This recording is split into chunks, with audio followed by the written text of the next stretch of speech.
Voltamos aí. Segunda parte do dia 6/11, tá, gente?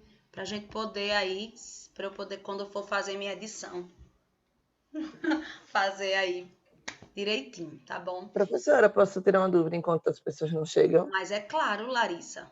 Então, eu queria tirar uma dúvida, assim, do processo do amadurecimento da adolescência, final da adolescência, o início do adulto, é Certo. comum as pessoas desenvolverem, aparecer ou aflorar alguma síndrome que a pessoa tenha, ou, tipo, isso geralmente acontece mais assim, ou só na infância, ou, tipo, quando a pessoa já se torna adulto? Então, na verdade, vai muito a relação desse meio, se ele é traumático, se ele não é. A idade adulta, ela parece, é comum os transtornos, as fobias, aparecerem pela consciência, entendeu? Por essa pressão. A consciência, eu não tenho mais a quem recorrer, agora sou eu comigo mesma. Eu comigo mesma, então parece que não existe mais um recurso de busca no outro. E aí você precisa amadurecer. Seu cérebro já está amadurecido, né? E aí às vezes há uma resistência nesse processo, e aí vem aí, né, que são as crises, né? Existe a crise da adolescência, na criança existe a crise, os terríveis 2 anos, temos a crise da adolescência e temos também a crise da idade adulta. Essa crise, esse rompimento, né? Dessa responsabilidade de ter que assumir algo, tem que ser você com você mesmo. Quando a gente se encontra nós conosco mesmo, muitas vezes a gente tem aí um grande conflito que não foi resolvido, seja na infância ou na adolescência, compreende? Mas que não impede Compreendo. também surgir um transtorno na adolescência e na infância, tá bom? Porque, tipo assim, eu não vou mentir não, pra mim, essa fase eu tenho 23 anos. Aí eu tô nessa dos meus 20 anos pra cá, eu tô me transformando tanto, É e eu verdade, vejo um Larissa. peso que é É ser esse adulto. peso, justamente, você É usou a um palavra peso certa. que, tipo, eu às vezes eu desenvolvi durante os 3 anos, síndrome de ansiedade. Porque assim, Pode falar, por favor, pode abrir, porque estava muito barulho e eu tive que pausar. Mas quem estava falando, me desculpe, foi Larissa? foi eu, professora. Pronto, Larissa. Então, Então, essa questão mesmo é porque assim, lembra do que eu falei uma vez, que a crise, ela aflora o que a gente não resolve, o que a gente coloca embaixo do tapete? Lembra disso? sim, Que eu até usei como exemplo essa pandemia. Então, é mais ou menos isso, Lari. É trabalhar, buscar, entender, tá? Se colocar com muito alto amor e sem erro, sem se achar errada ou certa, mas no processo, certo? e eu sou uma E se pessoa estiver que sempre sofrendo muito a ponto de paralisar, de não conseguir raciocinar, deixar as emoções tomarem conta, ou é a hora de trabalhar isso, buscar um profissional que vai te ajudar, tá? Você não pode ficar paralisado. Você tem sonhos, você tem que ter uma visão positiva, você tem que saber se relacionar com as pessoas. Tudo isso vai brecar, compreende? E muitas vezes a compreendo. resposta está na história, está na negação de pensar naquilo que dói, entendeu? Do que passou, certo? Ó, Certo. Letícia, a professora, é verdade que nós mulheres amadurecemos primeiro que os homens? Então, existem estudos que contradizem isso aí. Existem estudos que dizem que o cérebro da mulher é diferente do cérebro do homem. Eu acredito, eu vou muito pela parte mais social, tá certo?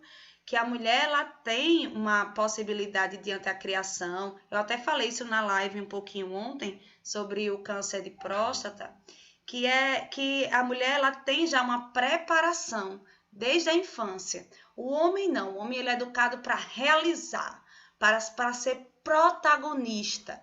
E isso faz com que áreas cerebrais não sejam tão bem trabalhadas na infância, tá? E na adolescência. Já a mulher ela tem um contexto mais agrupado, ela brinca de casinha, mas a casinha dela não tem só ela. A casinha dela tem todo um contexto, tem todas aquelas pessoas, compreendem? Já o homem, ele tem um protagonismo onde ele não necessita tanto dos outros, nas brincadeiras, na forma, e até quando a gente vai ver nos exemplos mesmo, exemplos de vivência da nossa vida, a gente tem no aprendizado da nossa infância, a gente tem essa figura da mulher como que resolve as coisas emocionais. A mulher que sabe criar os filhos, né? Claro que isso tá mudando, galera, né? Sou mãe, sou esposa também. Eu sei que a postura é totalmente diferente da do meu pai, da minha avó, do meu avô, né? Hoje em dia. Estamos no processo de evolução, claro. Mas ainda existe ainda esse estigma, né? Estigma. E por isso as mulheres são consideradas que amadurecem primeiro, porque a brincadeira, o homem ele tem ainda a criança muito mais estendida na criança, ele tem uma postura de criança estendida. Aí, eu adoro falar sobre esse tema. Posso continuar? Eu não deveria, porque eu tenho que Pode, adiantar a aula. professora. Mas, nossa, eu gosto bastante de falar desse tema, porque eu tenho uma filha, né? E aí, se você for ver, o que a gente assistia... Eu tô falando da gente porque eu tenho 42, tá? Então vamos aí, as mães de vocês, muitas pessoas aí que são mais novas, as mães, as avós, se a gente tivesse influência, seja de personagens da história, tem sempre a princesa com o príncipe, tá? A mulher não é autossuficiente, ela só é feliz quando ela casa. E hoje a gente vê os desenhos, pronto, a Moana é fantástica. A Moana, ela tem, eu leio já, gente, porque senão não vou no raciocínio. Ela tem uma posição de mulher, né? De pessoa e de tomar suas decisões, de ter força, tá? Ela não depende muito de ninguém, ela tem a força, ela tem os cabelos rebeldes, porque ela não precisa, ela é bonita porque ela se acha bonita, ela é feliz porque ela se acha feliz. Então, existe esse momento histórico, que eu chamo histórico, que eu vejo isso na minha filha, de se colocar como uma pessoa forte também, tá? Que força não precisa de você ter músculos, né? A gente pode ser forte sem precisar machucar e querer mostrar que você é muito forte. Então, nossa sociedade está dando aí uma virada. Isso com certeza vai ter consequências. Essas consequências já estão sendo estudadas aí por várias pesquisas. Eu leio bastante sobre isso. Tem pontos em comum, tem pontos divergentes, mas a gente está no processo, a gente está num processo bem legal do ser mulher. Apesar dessa semana aí, temos esse caso que eu não posso falar agora, porque se fosse na aula presencial, a gente jogava duro e conversava. Mas é esse meu ponto de vista, tá bom? Acho que esclareci um pouquinho, tá bom? Então vamos lá. A começar pela perda definitiva da sua condição infantil, seguem-se alguns anos catalicismos internos e externos, onde só há uma certeza, ser adolescente antes de tudo, ser um incompreendido. Quando a gente usa o termo catalisar, é você, sabe, impor e colocar de frente, bater de testa, vamos dizer assim, na expressão mais simples, tá? Segundo o Serviço de Assistência à Adolescência, a adolescente inaugura uma nova visão de si e do mundo, em busca de definições de caráter social, sexual, ideológico e vocacional, tá? Deixa eu passar aqui, que eu acho que eu vou atrasar a aula. Para o adolescente, a hospitalização o coloca em uma situação angustiante e às vezes até dramática. Gente, drama é adolescente. E às vezes você está num dia cansado, e às vezes você precisa fazer aquela porção, e aquela pessoa faz aquele drama, e aquela pessoa, ela dramatiza, ela se coloca num cenário de vítima, tá? E aí, respira e vai, tá? Às vezes, pois sua imagem corporal principal, alvo de suas preocupações nessa fase, provavelmente estará modificada, em algumas situações até deteriorada, verdade, dependendo da patologia que convaleça. Ora internados na pediatria, ora em clínica de adultos, eles ainda têm que se deparar com a falta de conhecimento dos profissionais que tendem a tratá-lo como crianças ou como adultos esclarecidos. Falando sobre isso já, né? A necessidade de hospitalização de um adolescente, na grande maioria das vezes, acaba deixando tanto o adolescente quanto a família perplexa e assustada. Essas hospitalizações são muitas vezes inesperadas, uma vez que a adolescência é considerada uma das fases mais saudáveis da vida do ser humano. né? É a época de curtir a vida, de se relacionar, tá? Esta afirmação é facilmente evidenciável quando analisamos as principais causas de morbimortalidade nessa etapa da vida, onde as causas externas, como acidentes, por exemplo, lideram em primeiro lugar. Ou seja, o jovem ele arrisca, né? Ele tem esse espírito aventureiro e de busca, e aí, em primeiro lugar, a gente tem aí os acidentes. Aí, eu trouxe aí alguns relatos, algumas falas de alguns adolescentes, tá bom, pessoal? Veja só. Os adolescentes estão descontentes com sua imagem, não apenas devido ao problema de saúde, mas também pelas roupas oferecidas pelo hospital e que eles precisam usar durante a internação. Como, por exemplo, citamos as seguintes falas. Aí são as falas dos adolescentes hospitalizados, tá? A opinião deles. A opinião do R, né? As roupas daqui são tudo feia, né? Olha essa camisola, é doida. Ele sorri. Abre para todo lado. Então, a camisola hospitalar, ela tem essa aberturas que não deixam o adolescente confortável e a gente agora já entende por quê, tá? Você já viu os shorts daqui? É todo desengonçado e fica curto para mim. Fica horrível, disse C. Próximo. É até bom que meus amigos não venham, assim não me vê desse jeito. Eu morro de vergonha quando tenho que descer no ambulatório com essa roupa. E também é próximo, né? Eu também pedi para ela, namorada, não vir, sabe, né? Passa na mão no rosto e sorrir. Eu não estou na minha melhor forma. Primeiro eu quero me recuperar um pouco. Eu emagreci. A minha mãe vai falando para eles, amigos e namorada, como estou. E aí, a opinião de D. As roupas podiam mudar, né? Essa demasiada preocupação com a aparência física, a imagem corporal, verificada através das falas, é colocada por Osório, o autor, como universal na vida dos jovens, que passam a perceber as mudanças constantes e abruptas no corpo. Essa situação pode levar a um sentimento de rejeição do corpo atual e que nem sempre condiz com o idealizado. Nesse sentido, as vestes, assim como o corte e o penteado dos cabelos, adquirem um significado muito especial para o jovem, pois podem alterá-la, modificá-las e escolhê-las de acordo com a sua vontade. Outro aspecto marcante é o desagrado pelo alimento. Veja, olha a fala dos adolescentes. Eu leio já, viu? Depois que eu terminar isso aqui. Então, a comida daqui, deixa eu ver se é porque minha fala está falhando. Tem que olhar sempre. Deixar o chat aberto. É o jeito. Só um momento, Ingrid, tá bom? Você fala já. Deixa eu terminar aqui com essa questão do alimento, beleza? Olha só. Outro aspecto marcante da adolescente é o desagrado com o alimento, tá? Ixi, meu Deus do céu, pronto. Eu não tô acostumada com essa questão do chat ainda, mas eu me acostumo. Tem que se acostumar, meu filho. Tem essa de acostumar, não. Ou vai ou vai. Vamos lá. A comida daqui também não gosto muito, não. Mas eu acabo sempre comendo um pouco, senão, né, pior, disse R. Eu pedi batata frita e salsicha. Eu peço isso sempre, só que batata sempre vem murcha e fria. Minha mãe trouxe bolacha, chocolate e uma latinha de Coca-Cola que eu adoro. Olha aí, tá? Outra, eu detesto a comida daqui. Tem dia que não desce mesmo. Só consigo comer salada de fruta que vem.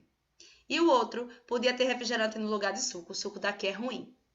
E aí o outro come pouco. Então, há essa falta de adesão ao tratamento em relação à alimentação nos hospitais, na maioria dos adolescentes. Claro que existem curvas, né? Pessoas com curvas. Ingrid, você pode falar. Então, professora, a questão da roupa. Eu tive que fazer uma cirurgia com 12 anos. E esse bebidão mesmo, ele deixa a gente todo... amostra, no caso, né? Só come um pouco. E eu sou uma pessoa muito vergonhosa. Até hoje. Até hoje eu sou uma pessoa muito vergonhosa. E eu debati com todo mundo, dizendo que eu não ia tirar a roupa de baixo, a calcinha. E fiz a cirurgia com ela. Foi mesmo, Ingrid. Você vê como incomoda. Incomoda adulto também, né? É verdade. Eu fiz com ela. Na hora que tem que colocar aqueles... pra sentir o coração, né? Eu esqueci o nome deles agora. Mas, enfim, ele também tem que ver, assim, meus peitos, assim, meus seios. Aí eu peguei e não deixei, eu fiquei cobrindo, implicando pra eles não verem. Porque tinha médico, médica, enfermeira, iam deixar eles verem. No charme, minha mãe não me viu pelada ainda, só da pequena. Pois é. Ô, professora, Pode falar, Ana Caroline. Obrigada. eu acho também que vai muito da personalidade, porque eu fiquei internada durante 2 semanas e de vez em quando eles me davam aquelas camisolas. E eu gostei muito, falar a verdade. Eu achei, eu achei Oi, muito Ana de Carolina. boa. O que é que a gente coloca aqui, Ana Carolina? Existem curvas, tá? De adaptabilidade que vem justamente dessa personalidade, tá certo? Mas quando a gente vai falar do técnico de enfermagem que precisa lidar com adolescentes, a gente precisa mostrar o que as pesquisas, o que os estudos falam, do que é mais difícil para o técnico, compreende? Tudo bem que você tem você teve uma atitude diante de uma internação que de repente o impacto dessa internação para você, por mais que se fosse grave ou não importa, cada um tem um impacto diferente e um comportamento diferente diante desse impacto. A gente está aqui falando sempre de singularidade, de personalidade, né? Então nós vimos aqui vocês colocaram aqui a Ingrid e a Ana Caroline, duas formas de comportamento, certo? Que foi muito top a participação de vocês duas, tá?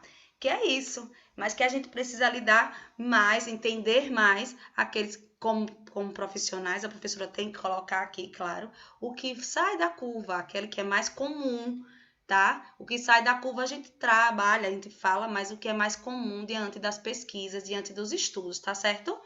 Mas é isso mesmo, cada um tem a sua personalidade, que a gente chama isso de singularidade, de particularidade, tá certo? O manejo de lidar com o paciente que nega a usar é que a gente tem que também aprender, tá certo? A lidar.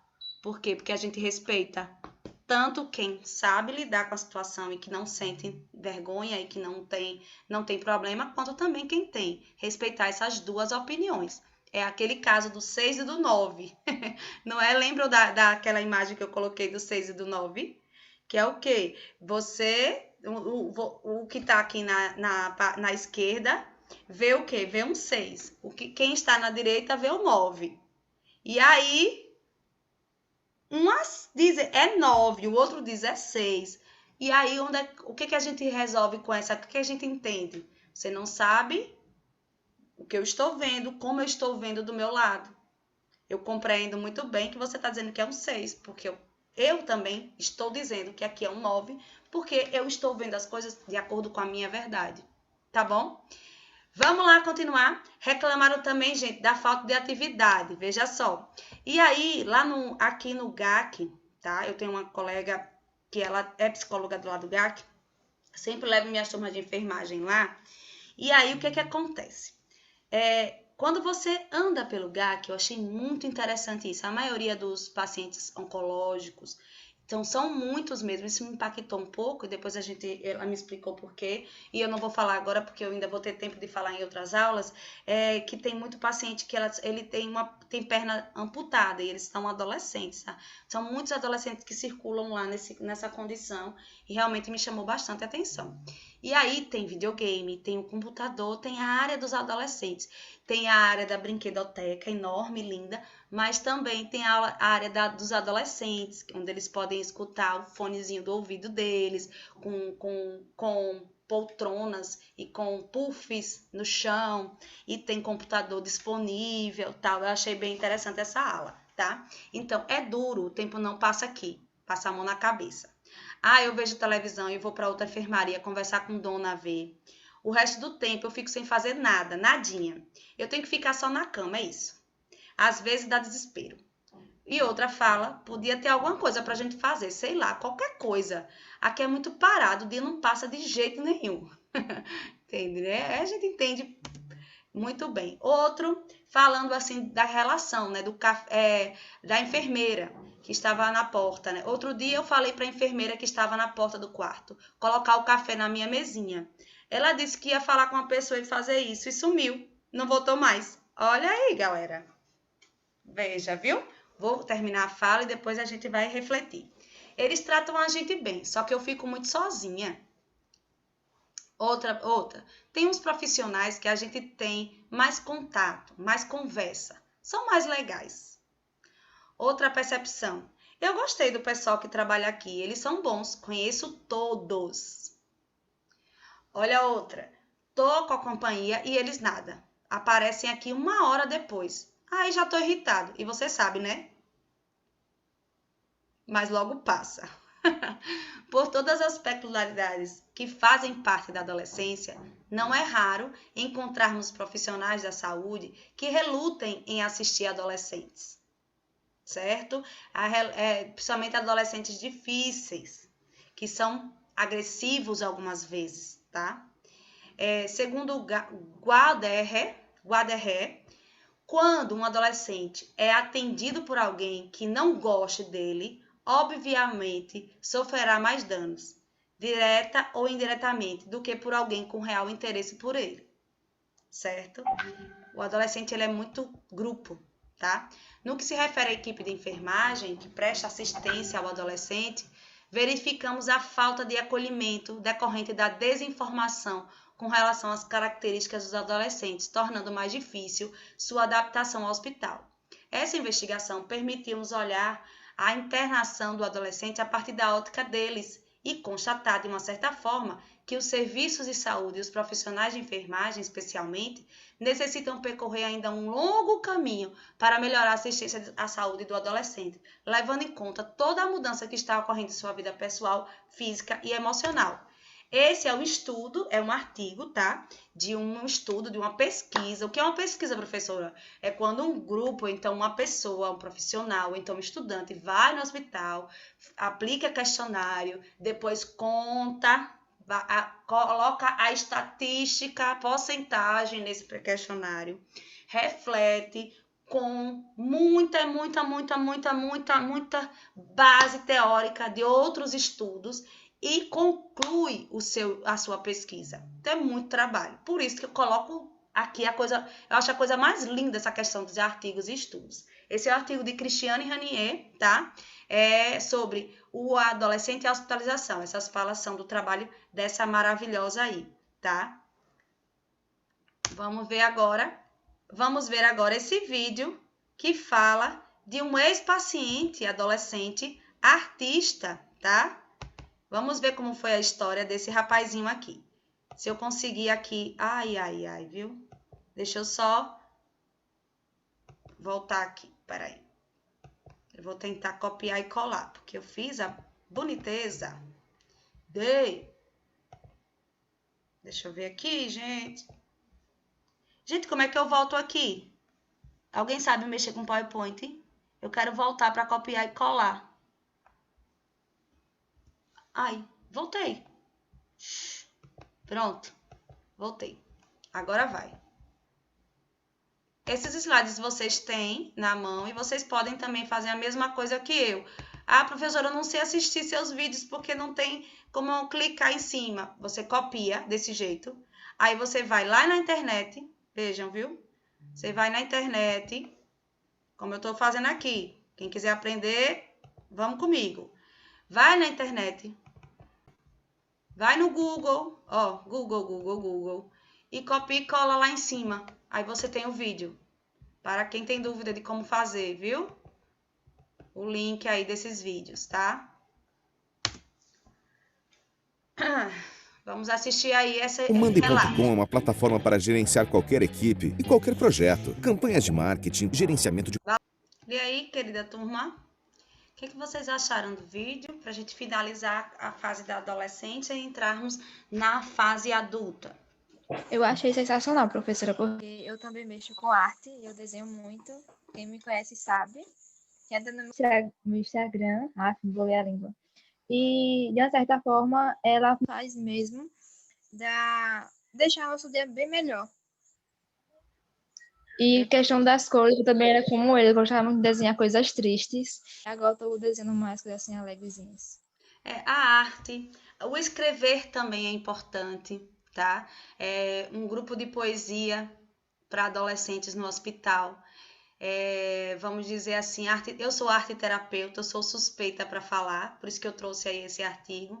Então, a arte, quando existe um conjunto de artes, quando você está triste, você pinta, você tem inspiração de colagem, até colagem de revistas, pedaços de imagens.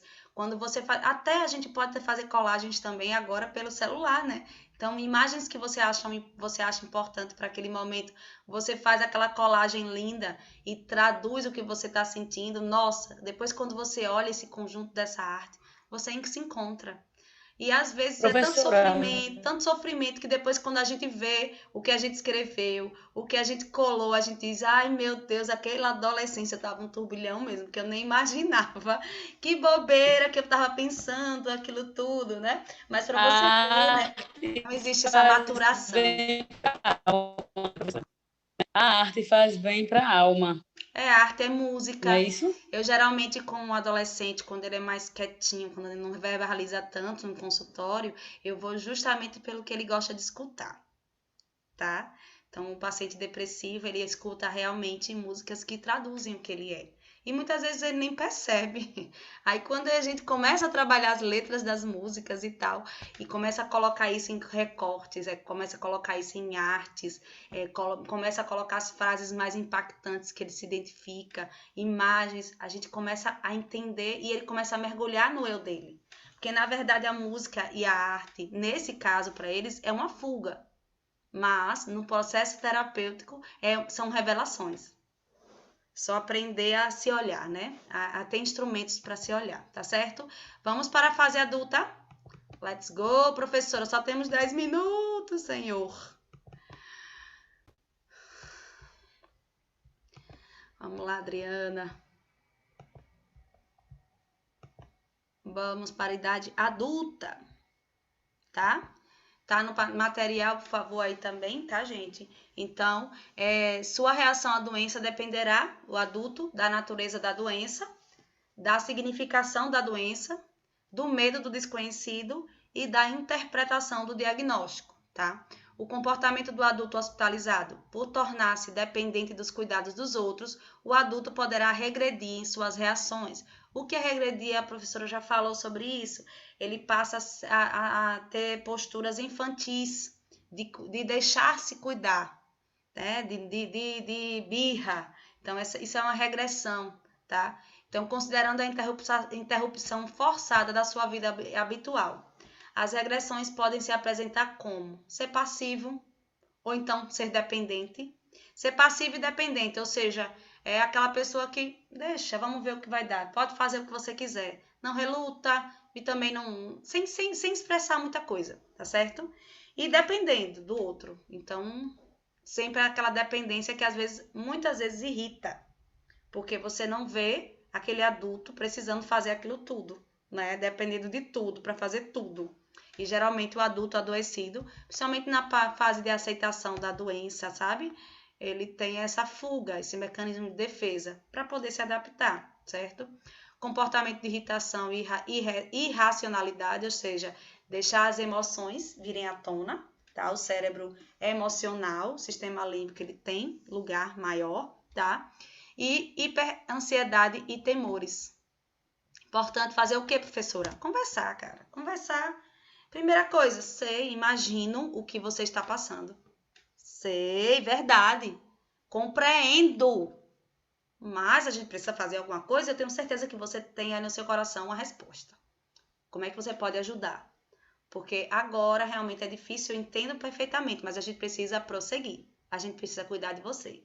E aí, nesse processo aí, vai racionalizando. Você vai chamando o cérebro racional para ficar maiorzão do que o emocional, né? Papo de adulto para adulto. Já os pacientes idosos, há duas teorias que reconhecem um processo de envelhecimento. Reconhece como etapa final da vida e também concebe como uma fase de sabedoria, maturidade e serenidade, tá? Então, existem dois tipos de pacientes idosos. Amado e preservado por seus familiares, que é levado ao hospital, ao médico, a qualquer sinal de doença, os parentes ainda permanecem atentos na sua evolução e participam ativamente da sua melhora. E tem também aquele idoso que a família quer se livrar, interna ou abandona na sala de emergência, só aparece dias depois. Ao perceberem a rejeição dos seus familiares, frequentemente entregam-se à doença ou mesmo à morte, tá? Eu tenho aqui esse vídeo sobre o coronavírus e a despedida de pacientes. O que foi que essa equipe fez, tá? Vocês vão assistir depois isso aí, porque eu não vou ter tempo. Vocês topam em voltar numa terceira vez, só para terminar, e eu passo o vídeo para a gente conversar? Ou Sim, vocês acham sim. melhor assistir Sim. depois? Não, vamos terminar Pode mesmo. continuar.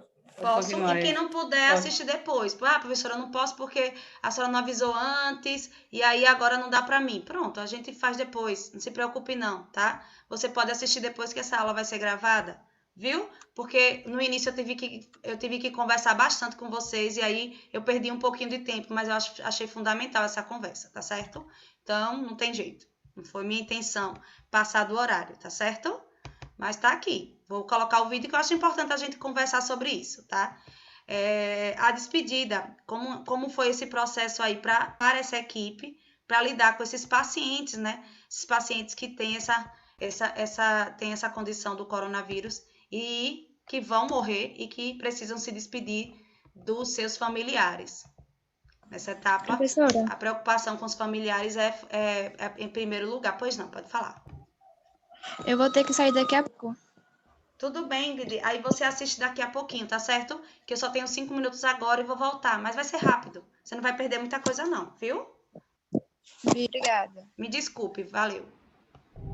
Estamos frente a una situación que, É uma que questão, no aí é elegimos. uma realidade do Peru. Tenemos familias que tienen pacientes hospitalizados y que no los han podido acompañar en este proceso, que no han podido despedirlos como ellos hubieran querido. Esta necesidad por parte de la familia ha hecho que nosotros implementemos o adaptemos un plan. Então aí eles conversaram para andar mais rápido. A equipe conversou para saber como é que eles poderiam fazer com que esses pacientes tivessem um mínimo de despedida. E aí tem essa experiência aqui, tá? Vou liberar o som agora. Respiratoria, algunos no desean. Entonces, previa autorización de la intervención, nosotros contactamos con la familia. Ya dentro de la etapa de la intervención, nosotros realizamos la videollamada, el familiar le expresa su carta de despedida, que es sumamente emotiva, y luego de eso los familiares tienen un tiempo para poder expresar lo que sienten, ¿no? Generalmente las familias se reúnen y están todos reunidas en una habitación, y en este corto tiempo le dicen lo mucho que lo quiere, que lo extraña. Nuestro trabajo es acompañarlos en este proceso, ayudarlos a identificar y normalizar porque toda esta situación y todos estos eventos que han venido pasando es algo que nos ha trastocado a todos, desde todas las profesiones que tenemos acá, desde el personal administrativo hasta el médico que sube. El equipo de salud mental siente como ustedes. Experimentamos miedo, experimentamos frustración, experimentamos tristeza, producto de sus pérdidas. Pero por encima de todas esas emociones que hemos podido experimentar está el compromiso. Gente, eu vou parar um pouquinho aqui, porque eu lembrei também de uma live que eu fiz, tá lá no Grau Técnico, com a enfermeira, tá? Ela fala um pouco desse processo, e aí vocês podiam dar uma olhadinha lá. É só vocês irem no IGTV, alguma coisa assim, lá no Grau Técnico da Aracaju, e vocês vão ver, é bem legal, tá? Esse vídeo também, esse outro vídeo que fala também do paciente adulto é top, muito legal. Ai, meu Deus do céu, chega. Pronto. Que fala dessa médica. Essa médica, ela decidiu se despedir, porque essa paciente, ela ficou muito tempo com ele, com a equipe médica, e ela elaborou uma despedida, já que ela iria realmente, já estava no processo terminal, tá certo?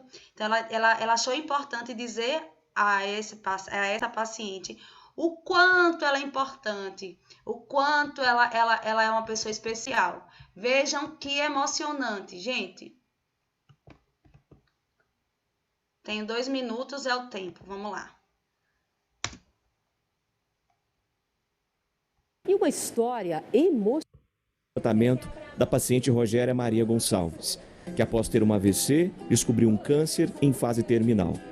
A médica residente Luan Chaveiro, com a voz embargada, foi medicar pela última vez a paciente. Isso aconteceu na última sexta-feira. Nada de injeções, exames ou comprimidos.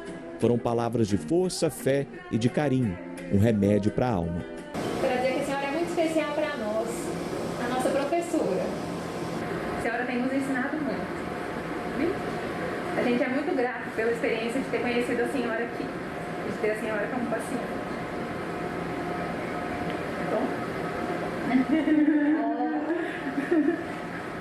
Rogéria tinha 62 anos, era professora, ficou internada várias vezes. Chegou a melhorar e ir para casa, mas teve uma piora no quadro e voltou para a unidade. Muito forte e muito professoral, assim, para todos nós. Entra sem pedir licença, sem parar pra pensar. Ou seja, esse paciente, qualquer paciente, ele vai impactar na sua vida, na sua percepção. Que você faça o melhor nesse processo, que você faça o que o seu coração pedir, que você vai estar fazendo algo muito importante, certo, gente? Então, vocês têm essa autonomia, não é porque ela é médica, mas você pode também interferir e deixar algo muito legal aí, mesmo na sobrevida, mesmo pós, né? Olha, nós temos 1 minuto, tá certo? Siga uma página de medicina, uma doutora foi ajudar o paciente, ele puxou o cabelo dela, arrancou o dedo dela, depois mandou a página, tá certo? Tá bom, Letícia. Casos atípicos, tá, Letícia? Isso mesmo. Pode falar. Ingrid já falou, tá? E aí vamos voltar, tá certo? Vamos voltar. Vou terminar, só pra gente finalizar esses slides.